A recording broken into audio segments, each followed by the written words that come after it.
Mohon berkenan Gus, saya mau bertanya. Karena saya bodoh akan bertanya kepada yang pintar ini. Biar nggak disalahkan. Mana ya, langsung ke pertanyaan, lebih penting mana antara pintar dengan cerdas? Karena ada anekdot Madura itu, ya. Karena orang Madura kan terkenal anekdotnya ya. Pada suatu saat di sekolah SD itu ada upacara, kemudian ada di anekdot itu ada menteri yang menanyakan kepada salah satu guru bahwa tiang bendera ini berapa tingginya. Oleh seorang guru itu manggil murid untuk naik ke tiang bendera itu untuk mengukur tingginya tiang bendera itu. Kemudian sama seorang pejabat itu ditegur, kenapa susah-susah dinaikin tiang bendera itu? Enggak ditidurkan aja biar tidak mengundang bahaya. Dijawab oleh seorang guru tadi, tadi Bapak kan menanyakan tingginya tiang bendera. Kalau ditidurkan itu bukan tingginya tapi panjangnya. Nah ini itu kan panjangnya bukan tingginya. Jadi kalau menanyakan tingginya maka harus dinaikkan dulu, diukur ke atas. Nah itu terkait dengan anekdot itu saya bertanya itu ya, penting mana atau lebih utama mana antara pintar dengan cerdas? Terima kasih Gus. Ini karena pertanyaannya anekdot, saya jawabnya juga anekdot.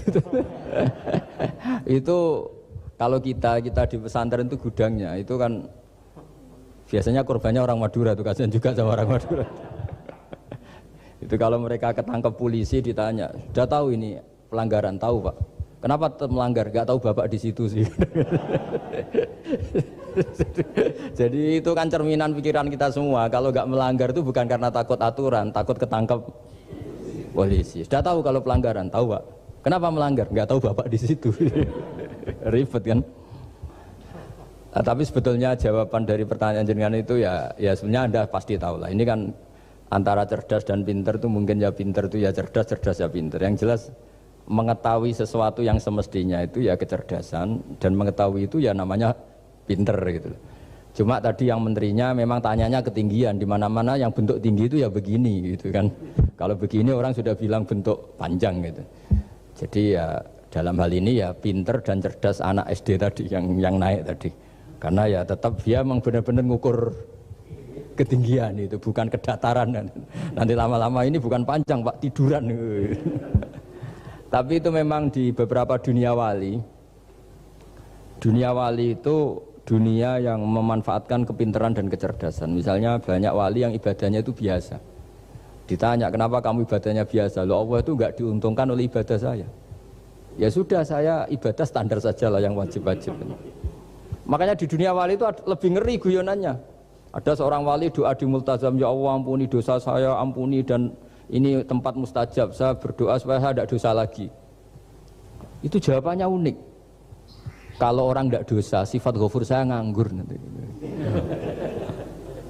Jadi saya ini ghafur itu pemaaf. Kalau nggak ada yang salah, lalu ini gimana ini? Nggak ada objeknya lah kira-kira gitu. Jadi hubungan wali dengan Tuhan dulu itu ya asik, karena ya memang agama ini datang dengan keasikan. Makanya disebut halawatal iman. Halawah itu nyaman, indah. Makanya Nabi itu kalau mensifati sholat, wa qurratu aini fi sholat, nyaman saya ketika sholat, karena Allah itu jamil, Allah itu indah, sehingga ya nyaman. Loh, saya itu kalau mikir mati itu Pak Rektor itu ya takut kadang-kadang, wah dikubur terus ditinggalkan gitu, ribet kan. Tapi kalau setelah saya ngenangen, dulu ketika saya janin di perut ibu ya nggak tahu cara hidup, ternyata saya hidup dengan cara yang saya nggak tahu. Wong bisnis agak bisa, kerja agak bisa. Kamu ketika jadi janin kan sudah ada nyawanya, sudah hidup. Kamu bisa ngelola hidup kamu di situ. Tidak bisa kan? Ternyata bisa hidup. Makanya Allah mengingatkan wa id antum ajinnatun fi butuni ummahatikum. Kalau kamu janggal hidup kamu di kuburan, apa kamu tidak pernah hidup di kuburan? Yaitu ketika kita masih janin di perut ibu. Kalau ibu kamu senang renang, ribet kan, sudah dalam perut, orangnya renang lagi. Udah gitu. Kadang-kadang ibu kamu sembrono sudah ada janin masih goreng-goreng gitu. Kalau kepeletihan gimana itu? Tapi Allah tahu cara ngelola kehidupan kita zaman masih apa?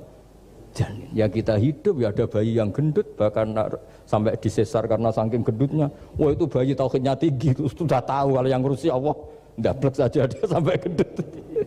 Ya artinya kalau sedang lihat itu ya sudahlah. Zaman saya hidup ketika janin ya tidak tahu caranya hidup. Ternyata ya hidup. Ketika kita jadi zigot, jadi apa masih mani, masih sperma, nggak tahu caranya jadi orang ya tahu-tahu jadi orang. Kita nggak tahu kenapa mani yang gitu ada jadi rambut, hidung, jadi macam-macam. Setelah besar ya tahu proposal, tahu bulat, macam-macam. Wah. Makanya kalau kiai itu pinter anekdot. Saya pernah disowani istri Pak Rektor, melarat sekali, melarat betul. Melarat jelek, kebetulan yang tanya saya itu jelek. Wah beneran ya kata saya. Istri perempuan. Gus suami saya itu miskin Gus, doain kaya Gus supaya hidup saya itu enak. Terus tak guyoni. Nanti kalau suami kami kaya, pertama yang dievaluasi rumah Gus ganti ya, rumah diganti, mobil diganti, lama-lama yang diganti kamu.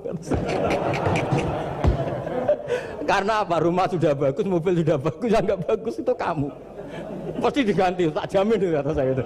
Terus dia bilang, ya udah nggak usah Gus.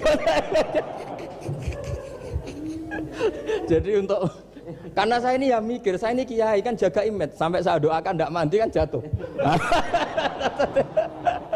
Ya sudah mendingan itu, mendingan tak kasih pengertian itu. Kalau suami kamu jagain kamu ganti apa? Rumah kan, terus mobil kan, lama-lama yang dievaluasi apa? Oh kamu pasti apa? Istri kan. Jangan-jangan trennya orang kaya kan gitu kan?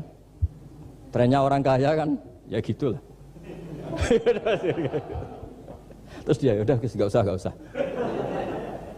Jadi artinya itu kecerdasan, kiai gitu itu kecerdasan.